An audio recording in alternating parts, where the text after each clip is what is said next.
سورۃ الانفطار، وہاں آپ نے دیکھا تھا کہ 13 آیات آئی تھی کہ جن میں قیامت کے قریب کے واقعات کا تذکرہ تھا. اس کے بعد آیت آئی تھی علمت نفس ما احضرت، یہاں اس کو مختصر کیا ہے اور 4 آیات کے اندر، لیکن اس کے بعد علمت نفس ما قدمت واخرت، اس کی وضاحت اور جو نتیجہ نکلے گا. سورہ تکویر میں وہ نہیں تھا کہ کیا نتیجہ نکلے گا، بلکہ یہ کہ کدھر جا رہے ہو، ادھر جا رہے ہو یا ادھر جا رہے ہو. لیکن سورہ انفطار میں وہ دونوں کے نتیجے بیان کر دیے جائیں گے کہ ادھر جاؤ گے تو کہاں پہنچو گے، ادھر جاؤ گے تو کہاں جاؤ گے. بسم اللہ الرحمن الرحیم. اذا السماء انفطرت، جب آسمان پھٹ جائے گا. واذا الکواکب انتثرت، اور جب کہ تارے بکھر جائیں گے، جھڑ جائیں گے. واذا البحار فجرت، اور جب سمندروں میں ابال آ جائے گا. واذا القبور بعثرت، اور جب قبریں تلپٹ کر دی جائیں گی. علمت نفس ما قدمت واخرت، ہر جان جان لے گی کہ اس نے کیا آگے بھیجا کیا پیچھے چھوڑا، یا کس شے کو آگے کیا کس کو پیچھے کیا. یہ دونوں الفاظ یہاں سمجھ لیجیے، بعد میں بھی آئیں گے. یہ ایک ہے کس شے کو آگے بھیجا، کس شے کو پیچھے چھوڑا، یہ ہم پہلے بھی پڑھ چکے ہیں. ایک یہ ہے کہ دنیا میں انسان کا ہر طرز عمل جو ہے وہ 2 چیزوں کے درمیان طے کرتا ہے کہ اس میں سے کس کو میں پرائرٹی نمبر 1 دوں، کس کو پرائرٹی نمبر 2 دوں. جس کو پرائرٹی نمبر 1 دی ہے، ترجیح نمبر 1، وہ ہے جس کو اس نے آگے کیا. جو ترجیح 2 میں رکھا وہ ہے جو پیچھے کیا. بس یہی سارا معاملہ ہے کہ تم نے آخرت کو ترجیح اول دی ہے یا دنیا کو، کس کو مقدم رکھا کس کو مؤخر. ایک راستہ یہ ہے کہ میرا مطلوب تو ہے آخرت، دنیا جتنی مل جائے نہ ملے تو بھی کوئی بات نہیں. ایک یہ ہے طرز عمل کہ میرا اصل مقصود ہے دنیا، آخرت کچھ مل جائے تو بونس ہے، کسی کی سفارش سے مل جائے، کسی کے اور ہیرے بہانے سے مل جائے، لیکن مقصود میرا دنیا ہے. تو بما قدمت واخرت، کیا آگے کیا کیا پیچھے کیا، یا کیا آگے بھیجا کیا پیچھے چھوڑا. یا ایھا الانسان ما غرک بربک الکریم، اے انسان تجھے کس شخص نے دھوکے میں مبتلا کر دیا ہے اپنے رب کریم پر. یہ وہ مضمون ہے کہ جو سورہ حدید میں آ چکا ہے، سورہ لقمان میں آ چکا ہے. ولا یغرنکم باللہ الغرور، یہ جو شیطان ہے یہ وسوسہ بھی پڑھاتا ہے. اس کی جو چالیں ہیں ہر ایک کے لیے ایک جیسی نہیں ہے.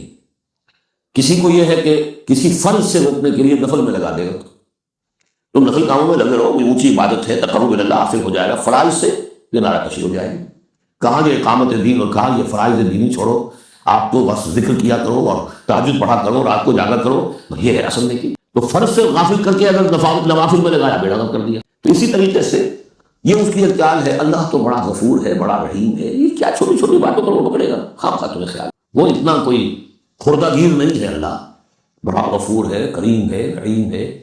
اب اس سے وہ جری کرتا ہے کہ جرت بڑھتی جا رہی ہے اسی پر کہ اللہ کی شان غفاری پر دھوکہ کھا رہا ہے. یا ایھا الانسان ما غرک بربک الکریم، کس چیز نے تجھے دھوکے میں ڈال دیا ہے اپنے رب کریم کے بارے میں.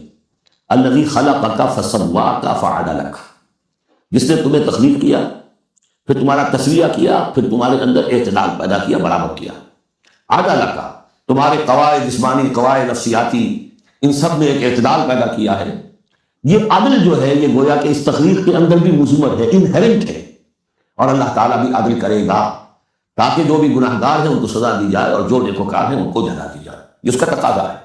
لیکن تم در حقیقت اس کی شان غفاری کو ایمفیسائز کر کے اس پر زیادہ اس پر زور ڈال کر تم انکار کر رہے ہو. فی ای صورت ما شاء رکبک، پھر جس شکل میں اس نے چاہا ہے تمہیں ترکیب دے دیا، جوڑ دے دیا. کلا بل تکذبون بالدین، تم جزا و سزا کا انکار کر رہے ہو. در حقیقت اللہ کی شان غفاری کے قصیدے نہیں پڑھ رہے ہو، بلکہ یہ شان غفاری کے قصیدے پڑھنے کا مطلب کیا ہے کہ تم در حقیقت جزا و سزا کا انکار کرنا چاہتے ہو. اس یہاں سے کبھی ہم نے کنارہ نہ کیا لیکن تیری رحمت نے گوارا نہ کیا. ہم نے تو جہنم کی بہت کی تدبیر، اس کے بعد آتا ہے لیکن تیری رحمت نے گوارا نہ کیا. اس یہاں سے کبھی ہم نے کنارہ نہ کیا پر تو نے بالآزردہ ہمارا نہ کیا. ہم نے تو جہنم کی بہت کی تدبیر لیکن تیری رحمت نے گوارا نہ کیا. یہ بالکل وہی فلسفہ ہے. جہنم کی تدبیر کر رہے ہو تو اس کے عمل کا تقاضا ہے کہ جہنم میں پہنچائے گی. یہ دھوکہ دے رہے ہو اپنے آپ کو، اس کے جزا و سزا اس کی عمل کا انکار کر رہے ہو. یہ ہے اصل میں صورتحال کی جو سمجھ لینے کی ضرورت ہے کہ اس نے تمہیں بنایا، اس کا تسویہ کیا، اس میں عدل پیدا کیا، توازن پیدا کیا، پھر تمہیں جس طرح چاہا جوڑ دیا.